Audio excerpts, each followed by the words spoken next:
Hi, everybody. I am here to talk to you guys about the bell hooks piece that we're analyzing for this project, Keeping Close to Home, Class and Education. So I'm not going to take too much more time in this sort of intro part of the video. I want to jump right into the article because there's a lot to talk about, and I want to make sure that I hit some of the high points so that you guys can have a baseline as you go into your analysis paper. So I'm going to switch over to our shared view and we'll get right to it. Okay, so once again, I have the PDF of the article pulled up here, and I've gone ahead and done some annotations, which hopefully will help us follow along as I talk through this reading. So the piece starts down here, and I think one of the first things that I want to say is that it can be confusing to a lot of readers because right in the first couple of pages, it's like she does a lot of time travel. We're starting the essay in the present, and present day, or present when the piece was written, bell hooks is describing being at home as an adult. So she's visiting at home, she's getting up with her mom and heading to the bus stop to leave after her visit. So this part can be confusing for students on a lot of levels, but all that you need to know about this first part is that she's at home visiting as a grown-up, right? She mentions that she's like 35 when she's having this visit. And, she's trying to talk to her mom about therapy and, why the kids have hurt feelings about their childhood. And it goes over here to page 101 to kind of a flashback. So while she starts in the present day, she kind of has a flashback to momentarily back in time when she was leaving for college the first time. Now, all of this is just set up. Nothing really about the main point has been said yet. All of this is sort of just supporting what her main argument is going to be. So now she's remembering. She says, departing then was as painful as it is now. So clearly she's describing that she has close emotional ties to her family. But she says each separation intensifies distance, both physical and emotional. So she is talking about attention here, but we still haven't gotten to her thesis. Now she starts telling us a story about the past. So we move from the present to the past when she was first leaving for college. She describes a little bit of her background, and then she sees the moment that she left for college as a moment that was really hard for her parents because of how they feared losing her. And I know a lot of college students may be able to relate to this feeling. Moving on, she talks about, wanting to strike out. She enrolls in Stanford, which is an Ivy League school, which is where she really starts to begin to think about class differences, to be materially underprivileged or overprivileged. She describes herself as materially underprivileged at a university where most folks, with the exception of workers, are materially privileged.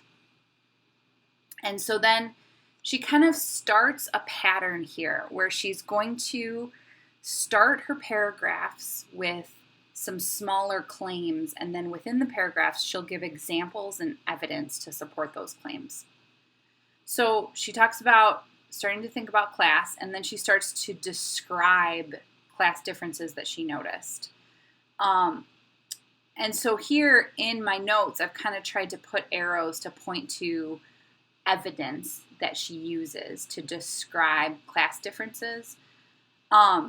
She says it wasn't talked about, but that she noticed how contemptuous people were toward the janitorial staff, for example. And that she as a person did not intend to sort of trade her ties to her family for this sort of new Ivy League existence. And this is going to become key. So she's still doing some setup for us, but she's like foreshadowing what her argument is going to be. She says here, while I often needed more money, I never needed a new set of beliefs and values. So this is also foreshadowing something that she's about to talk about. But she talks about how for a lot of folks that she met at Stanford, their beliefs and values were decidedly lower than her own. So she says, I didn't get how these normal white people could talk about their parents so disrespectfully, for example. And she says, that's right. As soon I lived alone because I didn't want to be with these people. Now, do you see this little star here? We're going to get into one of her main points. She starts out by giving us a piece of evidence. So she talks about anthropologist Carol Stack's book, All Our Kin.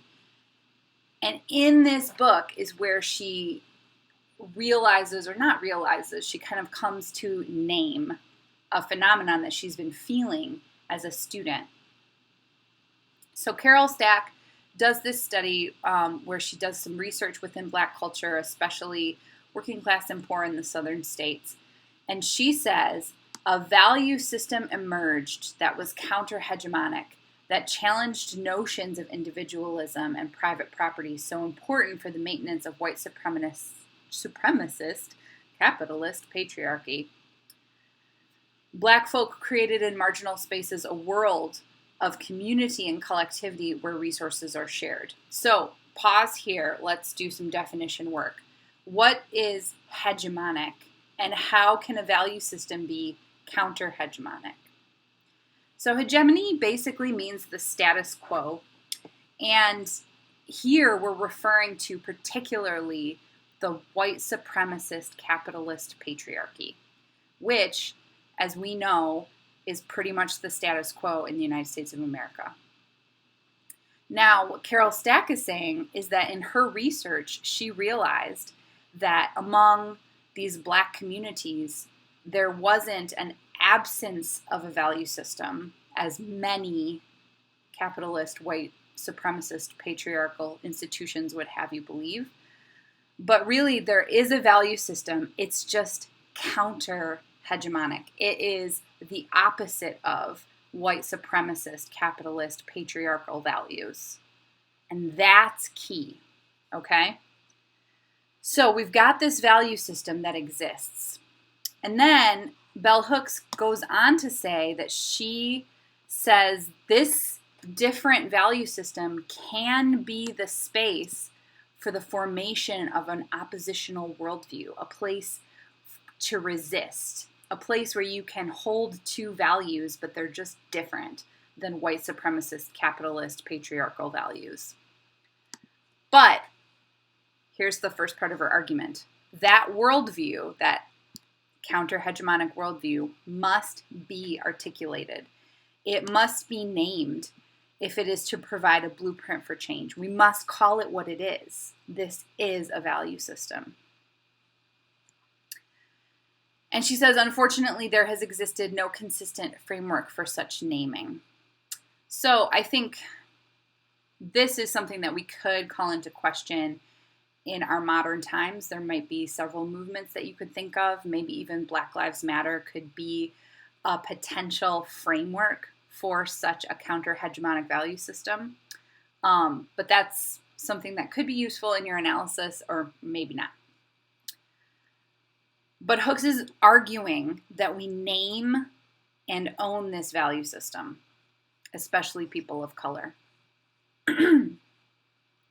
So then she kind of goes on to say why she thinks it hasn't had a framework yet. And she says, like our culture in the United States just puts up the hegemonic value system as the one to strive for, right? When circumstances change for lower class, culture of poverty folks, then values altered, right? So it's like, hey, if I can escape, I'm going to escape. If I can get out of here and make it, I'm, going to head up to that next level within the hegemony. She says, the values and beliefs of privileged white people presented through media like television undermine and destroy potential structures of opposition. So this is really powerful and important. This is why it is important to critique literature and pop culture and media in all its forms to get to the bottom of what is it actually messaging. So here comes we're coming up onto another piece of her argument. I put a star by each one. So she says we have to organize and fight back against the hegemony, and that it is crucial that those among us who resist and rebel, who survive and succeed, speak openly and honestly about our lives and the nature of our personal struggles, the means by which we resolve and reconcile contradictions. Okay, so here, this is a really key thing. She says, I want Black folk to succeed. I want marginalized people to succeed in quote unquote the terms of the hegemony. But we have to resist and rebel and talk about the contradictions that we're feeling even as we're succeeding within these hegemonic terms. We have to speak openly and honestly and not hide it. Like she felt like nobody talked about class at Stanford. She wants to undo that, to say, no, we need to be more open and honest. Okay, so moving on, because I want to try to go quickly to get through this whole thing. She's got more evidence here as she talks about language. So one of the options for the analysis paper is to talk about Hooks's argument through the lens of language, and she does discuss language in some key places. One of them is here on page 105. So she's using some examples from her own life and how she has used language as an academic as evidence for what we need to talk about. So she is talking about how, academic language is seen as intellectual, and anything else that's maybe more plain spoken or more easily understood feels less intellectual. She says, I've been told that people assume I'm not prepared, that I am anti-intellectual, unprofessional, a concept that has everything to do with class as it determines actions and behavior, or that I am reinforcing the stereotype of Black people as non-theoretical and gutsy.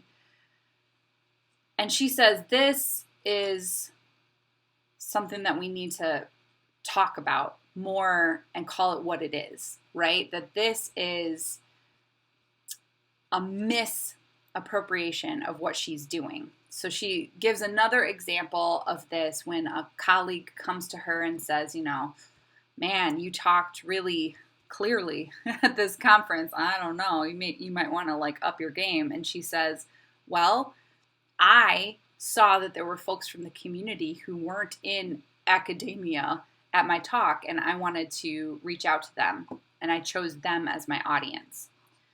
So this is really key here. On page 106, she talks about how the use of language and style of presentation that alienates most folks, so she's calling out academic language here, it reinforces the notion that the academic world is separate from real life, and that the things that we're trying to learn about and study in academia don't have any basis in real life. She says this is a false dichotomy. So a dichotomy is a separation between two opposite things. These aren't, academia and real life aren't opposite things. Real humans who have real lives in the real world study things. And it's not that with the things that we study don't have any application to real life. In fact, isn't the opposite true? We're trying to study things that really matter to us. So she says we have to be more open about how we talk about how language changes, right? And Villanueva talks about this a little bit when he says there's always a tension when you're moving from your neighborhood language to academic language to any other kind of language that you might have at your disposal. So then we move on. I'm kind of skipping around, but I'm trying to hit these high points here. We get to the point where she is teaching at Yale. So we've zoomed forward in time a lot here. And now she's going to talk about some of the class barriers and the, what do I want to say? It's not logical what she's seeing about how folks use their changes in identity. And she talks about it especially when it comes to the academics versus the non-academics at Yale. So she says, oh yeah, walking down the street, I'm saying hi to every black person I see, a gesture which reflects my upbringing. But this disturbed my fellow Yale staffer, who was also a black person. But she says, do you know these people? And she's like, no, of course not. I'm just saying, hey, fellow black person. Now, this becomes something that she really starts to think about really seriously as a counter-hegemonic act of resistance. So she's saying, instead of owing my allegiance to the ivory tower of academia, I owe my allegiance to my fellow black people. And here we get to another key part of her argument, right here in the middle of page 107. She says, maintaining connections with family and community across class boundaries demands more than just a summary recall of your roots, but it requires knowing, naming, and being ever mindful of the aspects of one's past that have enabled and do enable one's self-development in the present. One must also honestly confront the barriers that exist. So she's saying, okay, I grew up in a working class, Kentucky, southern, small town, and now here I am, a professor at Yale. So I have crossed class barriers, right? From working class to white collar, in short. And she says, we need to maintain connections of family and community across those class boundaries. I don't just say bye fam when I quote unquote leave them behind. Not to say that it's a race or that one's further along than another, but she is talking about maintaining these connections across the barriers that might come through socioeconomic class. So she gives some more evidence from her upbringing. Here on page 108, she kind of gets back into this use of language, and she says learning to listen to different voices, hearing different speech, challenge the notion that we must all assimilate, share a single similar talk in educational institutions. This reflects something that's really needed. She says language reflects the culture from which we emerge, and to deny ourselves the use of daily speech patterns is to estrange and alienate our past. So she's really coming out strongly here against the forced use of academic speech and language patterns in academia. So this is really key, especially if you're going to do analysis on language. Now, she talks a little bit about racism specifically over here on page 109. So she says that there's pressure that black people especially feel to assimilate to the hegemonic culture, and that it's an internalized racist perspective. So she's talking about when she was a student again, that even black professors expected black students to do poorly, which is an internalized form of racism. And then she says, at every university event I've attended as a student or as a teacher, I heard similar attitudes expressed. And so then she kind of gets into why might this be? Why do we have these internalized racist conceptions about performance at school? Part of what she says it is that this is to force us, everyone, to assimilate to the hegemonic, white supremacist, misogynistic, patriarchal, capitalist ideals. Because that way, the power still resides in the hegemony if everyone just wants to transition to their value system. So now she's going to talk about Richard Rodriguez. You didn't know this, but she's going to speak back. She's responding to the piece that we just responded to. So she says that he talks about he had to sever his ties to his home discourse, to his community and his kin in order to succeed at Stanford, which is very interesting, right? Since Bell Hooks herself went to Stanford. That his family language had to be made secondary or discarded. And she says, this is Hooks' response, and I put a star by it because this is another step in her main argument. She says, if the terms of success as defined by the standards of ruling groups within white supremacist capitalist patriarchy are the only standards that exist, then assimilation is indeed necessary. But they are not. Let's talk about that again because this is really key. If the terms of success in this world are you have to go along with a hegemony or you're nothing, then yeah, everyone should assimilate, right? If the white supremacist capitalist patriarchal value system is the only one that exists, then shit, we better all toe the line, right? But they are not. Remember when she talked about Carol Stack finding this counter-hegemonic value system within Black communities in the South? There is another possible value system, one that is anti-capitalist, shares in common, one that is anti-patriarchal, more feminist, and on we go. So this becomes a huge piece of her argument that we, as a group of academics, students, teachers, there is not the necessity to assimilate to the white supremacist power structure. Now, a lot of work has to be done to dismantle it and to put something else in its place, but it's not the only game in town. So this is key. So now she goes into some more evidence about the use of footnotes in her book. This could be something that you could talk about if you're analyzing from an educational perspective, along with some of these other points that we've just talked about, or you can use it if you're analyzing from a language perspective. And then she kind of talks about, and this is good in terms both of like race and class barriers, if you're using that framework for your analysis, or if you're going to use the educational framework for your analysis. She talks about the notion of being the exception. And she says that she frequently hears a lot of smart Black folk from poor working class communities frustrated that nobody recognizes how exceptional they are. And she says that this is a white idea.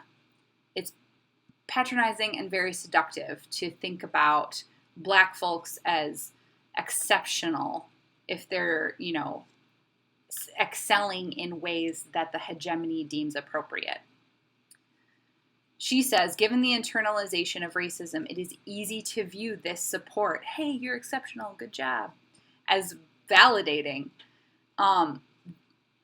instead of looking for support similarly from Black people, from the Black community.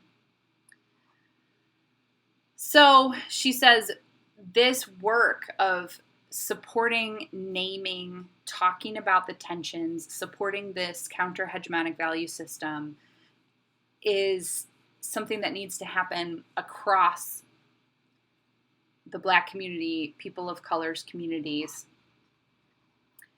Now she heads back to thinking about her family and how she's thinking about her dad in specific and saying, my dad was exceptional, even though he wasn't exceptional, right? So she's talking about conversations she had with him and his work as a janitor. And then she gets to it, really the real hard underline of her argument happens here in these last two paragraphs, where she says, the most important thing to do is to maintain relationships with kin and community, even as our class experiences and our backgrounds change. So this is why it's called Keeping Close to Home, because that's her argument. She's writing to an audience of scholars, of students and teachers, and saying, this is what we have to do in order to name and articulate and work from a counter-hegemonic value system. We have to keep close to home. We have to make sure that we are maintaining relationships across class boundaries, even if we are moving on to different, quote unquote, class brackets. She says, this is the last part of her argument here, we must assume greater responsibility. When she says we, she's talking about academics. So that's you guys heading into college at a Research One institution. That's me as an instructor at a Research One institution. We must assume greater responsibility for making and maintaining contact, connections that can shape our intellectual visions and inform our radical commitments. So while we are continually working to move through the hoops that academia sets up for us, we're not working to we're not going to lose those connections. That's what she's arguing for here. Whew. Okay, that's a lot.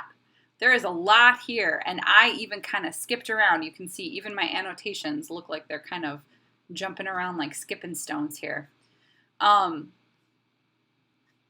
Hopefully this was helpful to you guys. I'm going to go ahead and close out this video because I don't want to make it too much longer, but I hope that this helps you understand and think about this bell hooks piece and gives you some good ideas for how to structure your analysis papers. Bye, everybody.